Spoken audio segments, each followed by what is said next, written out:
Sentire media.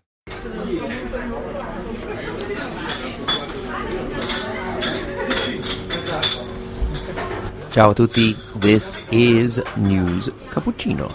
E non dire più quelle cose che hai detto. Okay, so we've entered the bar. It's mid-morning, so it's not really crowded. The people who are rushing to the office have gone. You got a couple of old people in the corner reading the newspaper, and there are two men having a relatively heated discussion quite close. But first we need to take care of our drink. Over the bar, there's no big sign with lattes or mocha choca, lotta, coochie coochie, etc. But you just see a barman looking at you expectantly. So, well, the first thing you think of is ordering a coffee. So you say, un caffè per favore. At this point, the bartender will continue to look at you questioningly and say something like, normale? Do you mean normal? Because a normal coffee in an Italian bar is a small cup of espresso coffee. A really small cup. A shot cup almost of coffee. Be careful because it's served up relatively hot, but not scalding hot like you get in the walk-around cups from the coffee chains. In Naples, for example, they even heat the cup. So, you've got a coffee. You could have had it macchiato, which means with a drop of frothy milk. Then, people are a bit particular in Italy about whether it's macchiato caldo, that is with warm frothy milk, or macchiato freddo, that is with cold frothy milk. I myself have never really seen a big difference, but anyway. You could also have had a cappuccino, which is a coffee with a bit more frothy milk in it, or you could have had a latte macchiato, which is milk with a little bit of coffee in it. If you go in and order a latte or latte, you'll just get a glass of milk, because that's what latte means in Italian. If you're hungry, you can get a pastry, a croissant or something like that, also depending on which area of Italy you're in. In the north, for example, you'll very likely find something savory as well, like a little piece of pizza. This is because, again, you're in a bar. You're not in a birreria, which would correspond to a pub, and you're also not in an enoteca, which is a place you would go to taste and buy wine. For today, let's stick with our coffee. As we sip our coffee and gaze off into empty space, we eavesdrop a bit on the animated conversation that the two men are having. It's about the current Italian government. After elections in March, in a 3-month period of negotiations, the government was finally formed. It was formed between the League and the Five Star Movement, both of which have been in politics for several years now, the League in particular, since the early 90s. But it is rather unusual that they are actually dominating the government. The League was actually born as the Northern League, the Lega Nord, whose main policy was to promote northern autonomy and at times in their history even northern independence, and even promoting a couple of symbolic referendums. Now they've dropped the northern part and they've shifted from northern autonomy to a more nationalistic sort of Italy first position. The Five Star Movement is even more of an unusual entity. Started by comedian Beppe Grillo, it began as a great protest movement, basically anti-establishment, anti-corruption, basically anti-everything that came before it. Neither party in the recent election had enough of a majority to form a government on their own, so they have done it together. But maybe we'll talk a bit more about that next time, because what catches our attention is the accent of the two men that are talking. We're up in the north now, and those men are not from around here. They have a distinctly Roman accent. Italy has been united for over 150 years. And everybody more or less now speaks Italian all over the country, but you can still understand distinctly where somebody comes from according to their accent. I have had the great opportunity, particularly thanks to my parents, to visit cities all over the world. London, New York, Philadelphia is one of my favorites, Madrid, Istanbul, and so on. But perhaps, aside from London, my favorite city in the world is Rome. Rome is amazing. The city is fantastic. The people are nice, Very helpful, even too helpful, because they'll be willing to help you and give you directions even if they don't know where they're sending you. They are very direct and outgoing, and perhaps to Northern Europeans and Americans, they can seem a bit too direct, even rude, but it's just part of their character. It's not actually being rude. Some of my more recent trips to Rome has been as a tourist, and I've had more of a chance to visit things. It's only very recently that I sat in amazement, staring up at the ceiling of the Sistine Chapel. The trick there is, as you get pushed through like cattle, try and grab one of the chairs on either side as soon as you can. That way you don't get pushed along by the crowd or by one of the security people.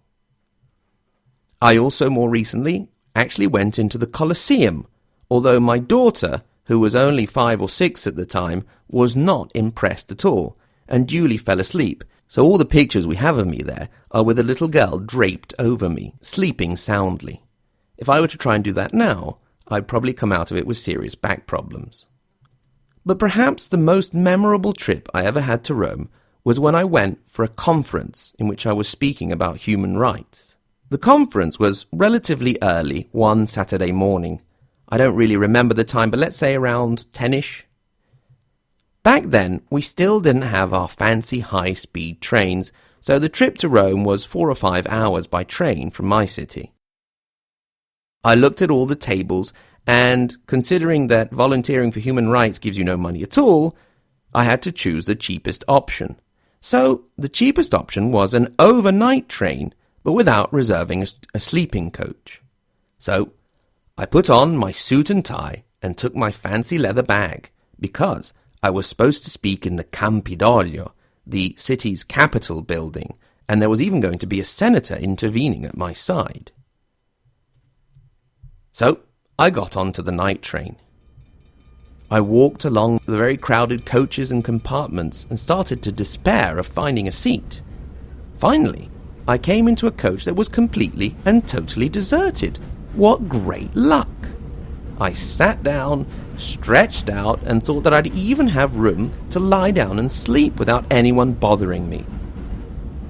I soon found out that the coach was deserted because at a certain point we'd be stopping and they would actually be detaching the coach from the rest of the train. So I had to make my way back into the crowded compartments. Everything was full, and I finally found a place, but soon understood why it had been left unoccupied. I seemed to have happened into sort of a modern-day travelling version of the musical Hair. It was basically a hippie coach, and the smells and attire really confirmed it, with ripped clothes and jangling bracelets and piercing in various locations on their bodies. I discovered after chatting with some of the more focused ones that they were on their way to a protest to legalize marijuana. They were by that time a little bit too far gone on their sweet-smelling substances to be threatening. I really stuck out with my suit and tie and leather bag. It was also getting late, so we were actually able to get some sleep once I'd pushed myself into the compartment, into the one remaining empty space.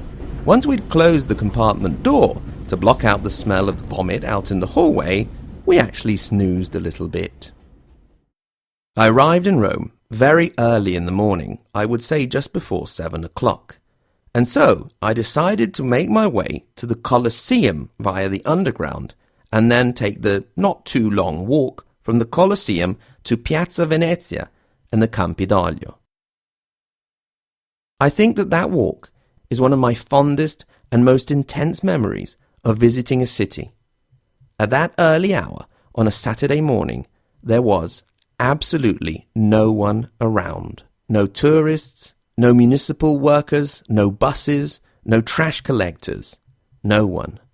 It was just me and the ruins of the Palatine and the Roman Forum. As I stared out over the ruins of the Forum, I could almost see and feel the ghosts of ancient Rome moving around me. I could see the people running to market, the senators all dressed up with their entourage moving to the Forum, and if I peeked back and looked at the Palatine, maybe I could even see one of the great emperors looking down upon the great city. The spell in the end broke, and as the first people began to appear, I made my way to the Campidoglio. I presented myself to the custodian there. I think by that time it must have been about 9 o'clock. I really like to get early to those things. And I said to him, "I know I'm early, it's 9 o'clock, but the conference is at 10, so could I perhaps get in?" He looked at me curiously and gave a little chuckle. "You're in Rome," he told me. "If it's supposed to start at 10, it won't start until at least 10:30, maybe 11. In the end, I think the conference started somewhere around 11:15. It went quite well. I received the compliments of the senator, and I was very satisfied with the whole trip. I made my way back home, this time in a more relaxing environment, and managed to sleep quite a bit on the way back. All in all, the trip and the conference went quite well. But it would not have mattered in any case. For that day, I formed a memory that will be with me for the rest of my life. On that day, I walked with the ghosts of ancient Rome. Thanks very much for coming along on this first episode of NewsCappuccino. Please let me know what you think. You can write to me as usual at hello@ahistoryofitaly, or on the website, click through to the social media, or if you're listening on Patreon, drop me a note on Patreon. I look forward to getting your feedback. Until next time, thank you very much for listening, and alla prossima puntata.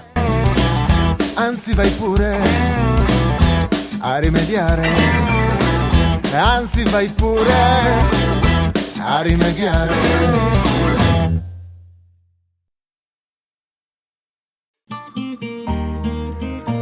Sentire Media.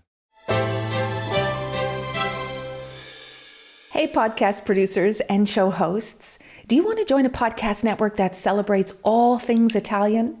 At Sentire Media, we understand the allure of Italy and its unique culture. Our devoted team of hosts and producers are all driven by their shared passion for Italy. And we work tirelessly to create the best lifestyle podcasts and content that will whisk you away to the very heart of Italy. With us, you can savor the mouth-watering flavors, get lost in the stories from the past, break down the cultural barriers, and truly immerse yourself in the vibrant traditions of this intoxicating country. If you have a great podcast idea or are already in production and would like to join Sentire Media, head over to sentiremedia.com, that's SENTIRE media.com, and find out how to submit your show.